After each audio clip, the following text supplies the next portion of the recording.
François Alexandre, par exemple, vous qui êtes positionné sur la prise en compte de l'expérience collaborateur chez Covitra, que t'évoque le témoignage d'Arnaud?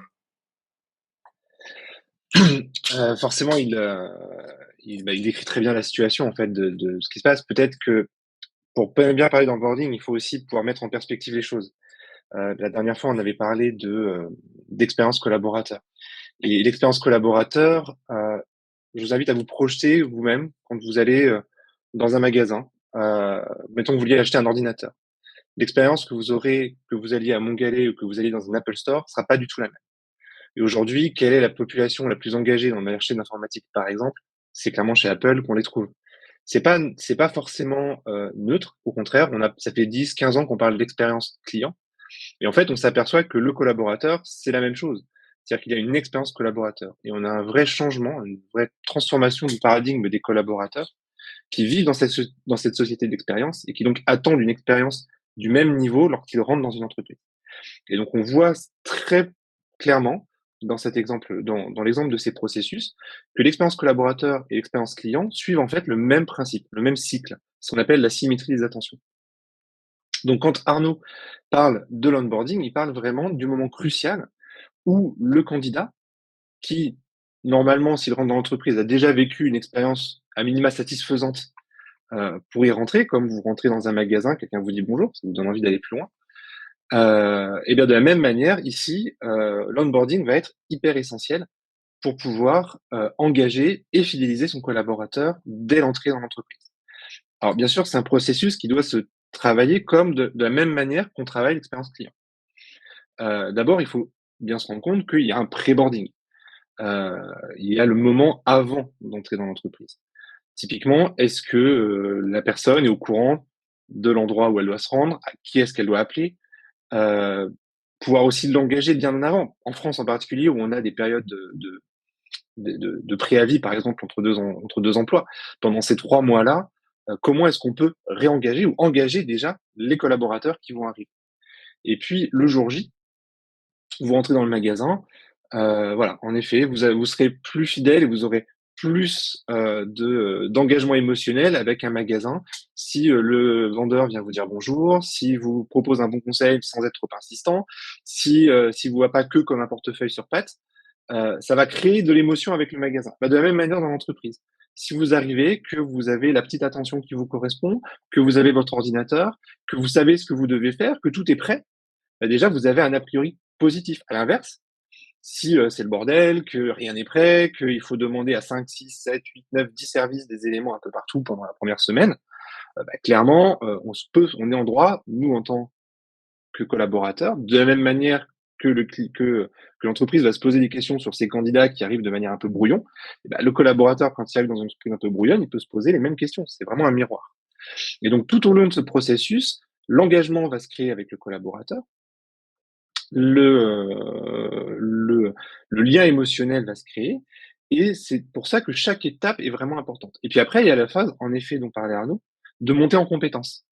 Un collaborateur qui arrive n'est que rarement tout de suite productif. Il y a toujours des formations, il faut s'accoutumer au processus, à la culture de l'entreprise. Il y a toute une phase comme ça de monter en compétence. C'est ce qui fait d'ailleurs que quand quelqu'un part, ça coûte aussi cher pour l'entreprise.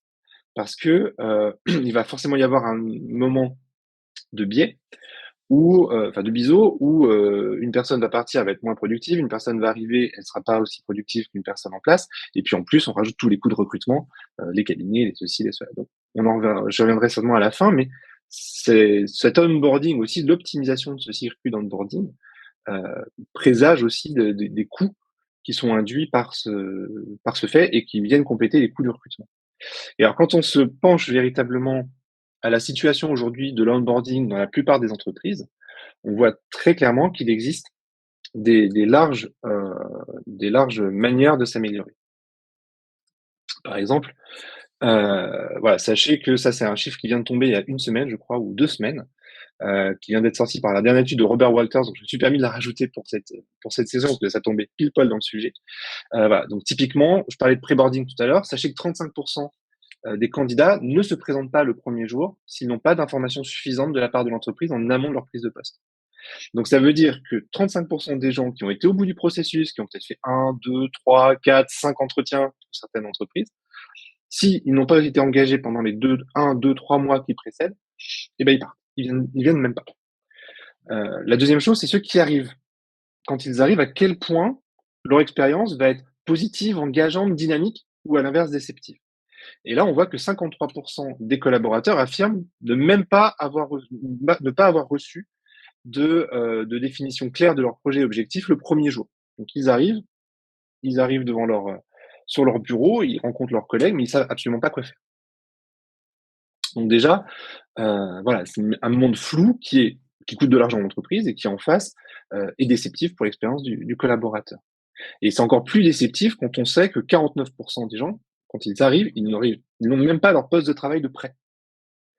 Peut-être pas leur badge, peut-être pas d'ordinateur, on leur a peut-être même demandé d'amener le leur parce qu'on sait que les process internes font que le support va avoir un ordinateur dans un mois, il faut le commander, machin. Pas de compte internet, pas de compte Windows. Bref, pas de moyen de commencer à prendre en main son poste, de pouvoir l'appréhender, de pouvoir se rendre compte du quotidien. Euh, de la même manière, là, je parle de choses qui sont matérielles. On peut aussi parler de la cantine, bien sûr, toutes ces choses-là, mais il y a aussi l'immatériel. Et l'immatériel, c'est en particulier le management. Et là, c'est encore plus grave, plus impactant, parce que c'est vraiment les relations, c'est ce qui pose les bases des relations que vous aurez pendant les années où vous allez travailler dans cette entreprise. En 78% des collaborateurs dans cette étude affirment pardon, qu'ils ont ressenti un défaut de formation et d'accompagnement à plusieurs reprises lors de leur onboarding. Donc on voit ici aussi l'importance d'une bonne conception à la fois de la formation, à la fois de la transmission de l'information et aussi de l'accompagnement du management, de l'impact du management dès cette étape-là de l'onboarding.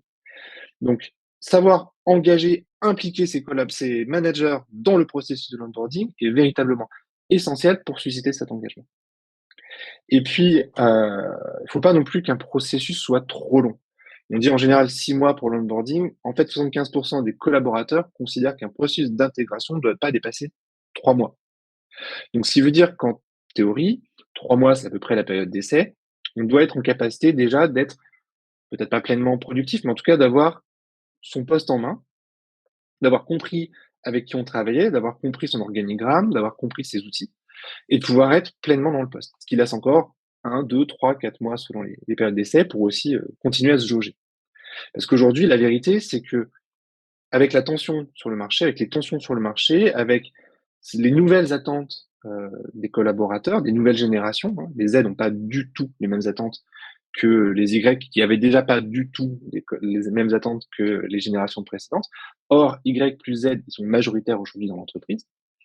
Eh bien, ne pas savoir les engager dès cette période-là, c'est créer de plus en plus de volatilité et donc de personnes qui peuvent être en risque de partir. D'ailleurs, on le voit dans les chiffres, encore une fois, si on doit être purement scientifique. J'aime beaucoup apporter des caractères scientifiques aux intuitions et au management. On voit qu'une autre étude, qui est un peu plus ancienne cette fois-ci, estimait que 86% des nouveaux collaborateurs prenaient la décision de rester ou non dans l'entreprise dans les 6 premiers mois de leur expérience. Donc on voit l'impact véritablement qu'a l'onboarding sur l'engagement et la fidélisation à long terme. Mais là où c'est encore plus inquiétant, mais où c'est encore plus intéressant de voir comment l'entreprise peut optimiser les choses, c'est très bien d'avoir le PC le premier jour, c'est très bien d'avoir un SMS la veille pour dire demain rendez-vous à tel endroit, à telle heure, demande telle personne, etc., etc.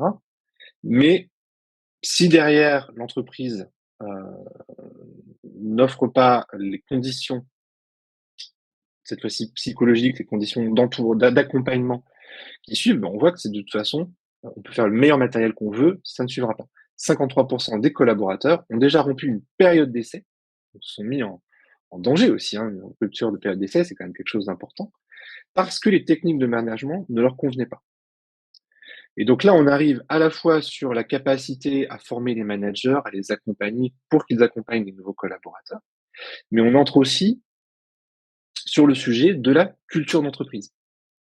Parce que littéralement, je pense que beaucoup d'entreprises le connaissent, On a une superbe page Welcome to the Jungle, Glassdoor, Indeed, peu importe. On vend tout ce que les gens veulent entendre. On est agile, on est bienveillant, on est ceci. Et si dans l'équipe demain, ou dans les processus de l'entreprise, le collaborateur ne ressent pas ce qui lui a été vendu, bon, bah, clairement, il y a un effet déceptif qui devient très important et qui va susciter d'autant plus le manque d'engagement et plus tard, certainement, la volatilité, voire la rupture la, la rupture en amont. Il faut savoir que là, ces 2 dernières années, le taux de rupture des, euh, des CDI avant la fin de période d'essai a augmenté de plus de 22%. Le taux de rupture des CDD a augmenté de 26% ces 2 dernières années. Donc on est vraiment dans une tendance, vous avez peut-être entendu parler de la grande démission, elle n'est pas forcément complètement en France parce que c'est pas tout à fait le même dynamique qu'aux États-Unis, mais vous pouvez voir déjà rien qu'à ces 2 chiffres de tendance que l'impact de l'onboarding et de la culture de l'entreprise dans cet onboarding, dans ces processus, euh, est une tendance lourde qui fait que les gens restent. Donc le côté culture, je tiens vraiment à y insister parce que j'en parle aussi là en termes de manager, en termes d'ambiance, mais c'est aussi que la culture doit se ressentir dans tous vos processus. Si vous dites que vous êtes agile, ne présentez pas une organisation avec une MOA, une MOE pour un profil informatique en lui disant il y a un process extrêmement strict entre les deux qui va, puisque c'est l'antinomie d'une organisation agile et d'une organisation qui ferait par exemple du Scrum. Si on vend le mérite, la promotion, alors que les grilles de salaire et les grilles de promotion sont définies par un diplôme, un niveau de diplôme, un type d'école, un nombre d'années dans l'entreprise, là encore, on a une antinomie entre le discours et ce qui est vécu. Et tous ces éléments-là vont créer des frustrations au fur et à mesure de leur expérience qui font que les gens vont rester ou non. Enfin, en l'occurrence, là, ne resteront pas. Et donc, il faut savoir qu'on quitte plus souvent un manager qu'on quitte une entreprise. Donc, cette importance de la culture et de l'accompagnement des managers dès le moment de l'onboarding et que ça se ressente dans tous vos processus, dans tous vos suivis est extrêmement important. Alors, la question derrière qui vient, c'est comment on peut s'assurer ça? Comment est-ce qu'on peut améliorer ces choses-là? Alors, bien sûr, vous pouvez vous faire accompagner, ça c'est assez classique, mais la technologie, en quoi la technologie peut elle-même venir à la fois améliorer ça et améliorer vos ROI, le ROI de votre processus? Et ben, c'est là où la technologie est pertinente parce qu'elle va vous permettre de pouvoir enclencher un cycle, on va dire un cycle d'amélioration continue. Ceux qui font de l'industrie, qui font du lean, ont peut-être déjà entendu ce terme-là, mais l'idée de l'amélioration continue, elle est assez simple. Elle est de dire, on prend un processus, on le conçoit de manière différente, on va l'améliorer, on va le mesurer, on va comparer ce qu'on mesure avec l'objectif, et puis on va continuer comme ça à améliorer. Donc, la technologie, elle va vous permettre d'arriver sur la mesure, parce que l'humain est quand même très compliqué à mesurer en tant que tel. La performance humaine d'un processus est très difficile à mesurer. Donc la technologie, et en particulier l'intelligence artificielle, va pouvoir venir vous aider à la fois pour automatiser et améliorer ces processus-là. J'ai parlé tout à l'heure de donc vous faire gagner du temps, typiquement, plutôt que de vous taper chaque mail à rédiger individuellement, bah, peut-être automatiser les envois de mails, les envois d'informations, automatiser ou en tout cas vous servir de plateforme pour pouvoir capitaliser sur vos savoirs en interne, pour pouvoir les transmettre d'un salarié à un autre. Voilà. Bon, vous allez pouvoir automatiser, améliorer vos processus. Mais l'intelligence, là, c'est plutôt du transactionnel. L'intelligence artificielle va pouvoir vous venir, on en a parlé lors du précédent webinaire, à partir du moment où vous aurez par exemple un chatbot d'onboarding qui va permettre de suivre au quotidien, c'est un peu ce que fait Axel de mémoire, qui va pouvoir vous accompagner, qui va pouvoir comme ça répondre aussi aux questions de vos collaborateurs. Alors, une limite au chatbot, beaucoup de collaborateurs aujourd'hui regrettent la déshumanisation de certaines interfaces. Donc, si vous faites un chatbot, gardez quand même derrière un aspect humain, ce qui est quand même assez important, notamment pour créer l'expérience. Toutes ces plateformes que vous allez mettre en place, elles vont produire de la donnée. De la donnée qui peut être anonymisée, en l'occurrence, et derrière, qui va pouvoir vous servir pour mesurer. Donc, il y a le niveau 0 de la mesure qui est le People Analytics assez classique, où on va aller voir les transactions, on va aller mesurer chacune des étapes que vous aurez là. Mais vous pouvez aller encore un poil plus loin à partir du moment où vous avez des volumes très importants. Donc notamment, vous allez pouvoir, par exemple, si vous avez beaucoup d'onboarding dans l'année, vous faites 200 recrutements par an, 300 recrutements par an, vous voulez vraiment vous améliorer et comprendre ce qui se passe. Bien sûr, vous allez faire des sondages potentiellement. Vous allez peut-être demander à vos managers de faire des entretiens d'onboarding, peut-être de faire des rapports d'étonnement à vos collaborateurs. Si quelqu'un s'en va, peut-être faire un exit interview. Et très vite, vous allez avoir par an 100, 200, 300, 400, 1000 documents à lire. Donc, quand vous commencez à avoir du volume, eh ben, c'est là que l'intelligence artificielle va pouvoir venir, puisqu'avec des algorithmes dits de NLP, de compréhension du langage naturel, on va pouvoir aller lire à votre place ces milliers de documents et en sortir des statistiques, en sortir des apprentissages qui pourront ensuite vous aider à piloter votre expérience collaborateur et donc à l'améliorer au fur et à mesure. Et d'itération en itération, comme ça, pouvoir créer une vraie expérience collaborateur engageante.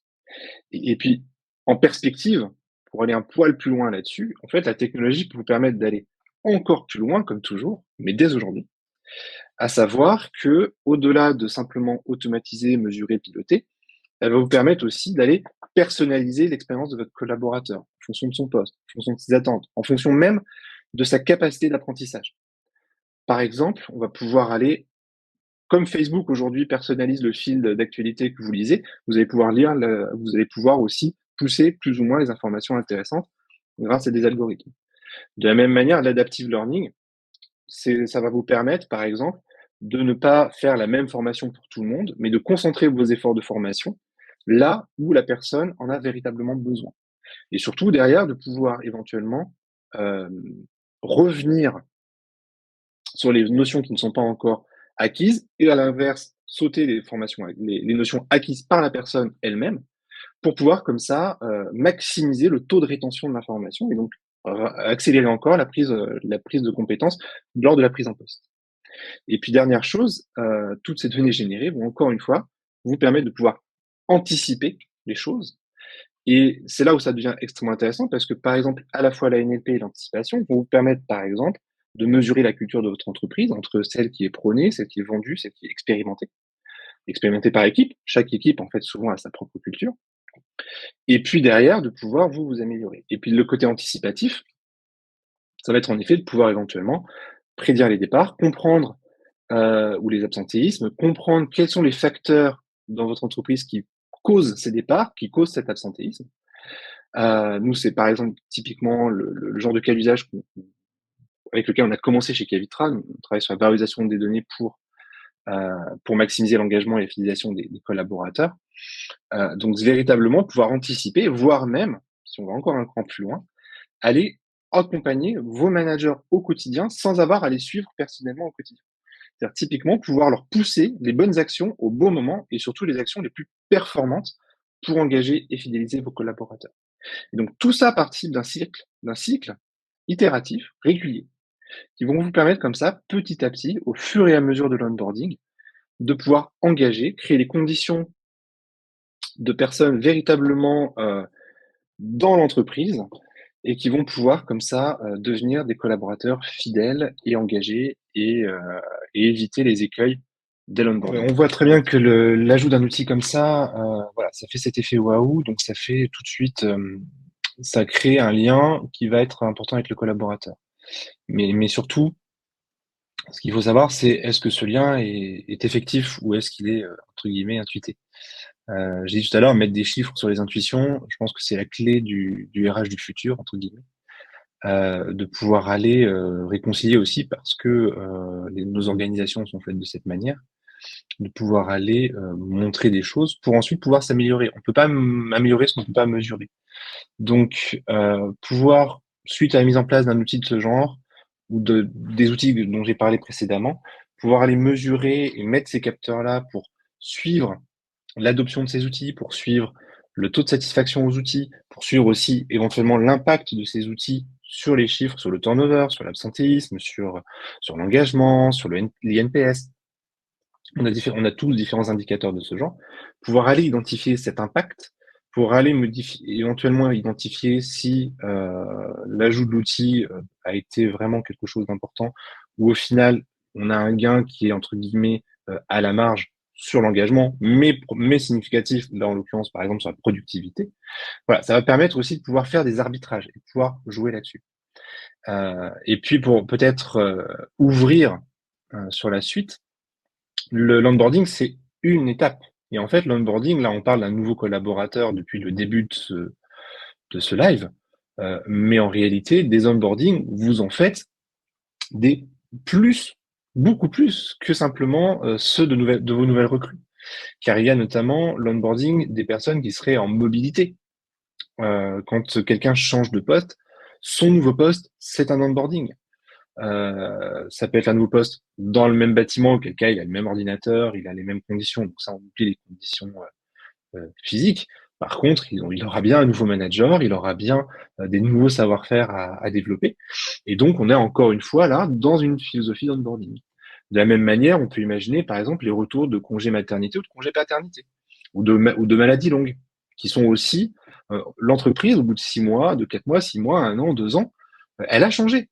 Donc, réengager ces collaborateurs-là, qui en plus ont souvent vécu une période de vie pendant laquelle ils vont certainement s'être remis à se poser des questions. Et c'est ce qui se passe là aujourd'hui avec le Covid, où beaucoup de personnes ont été absentes des bureaux des entreprises, donc éloignées des collaborateurs pendant 1 an ou 2 ans, avec parfois des managers qui ne suivaient pas de manière quotidienne et donc qui étaient un peu éloignés.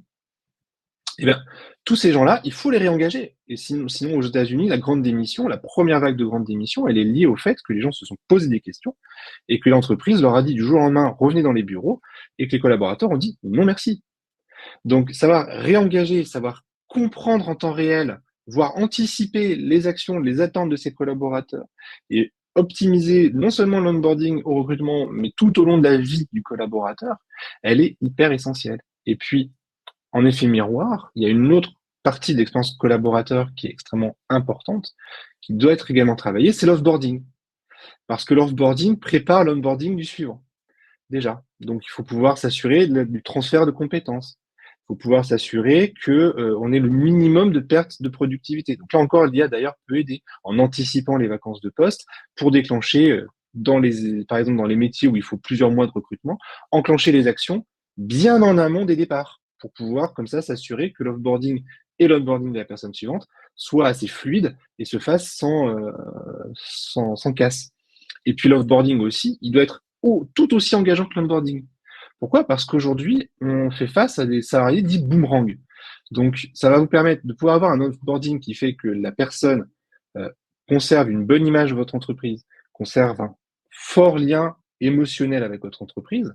Ça va vous permettre deux choses. La première chose, c'est d'avoir, comme à l'image des grandes écoles, par exemple, qui font leur diplôme, etc., de pouvoir avoir un engagement hors de l'entreprise.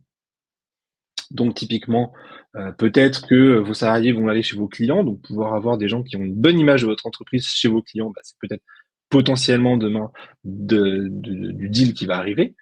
C'est aussi peut-être pouvoir constituer au fur et à mesure des communautés de savoir-faire parmi on va dire vos alumni, vos anciens, qui vous permettent ainsi de pouvoir conserver le lien avec eux, de pouvoir développer euh, les, euh, développer les savoir-faire aussi et pouvoir potentiellement aussi vous créer un vivier de recrues ou aller chercher ou aller piocher le jour où vous avez à nouveau besoin de personnes ou alors partager des nouvelles opportunités, de nouvelles offres qui pourraient faire revenir des personnes qui vous étaient, que vous aviez identifiés comme des potentiels et comme des talents certains.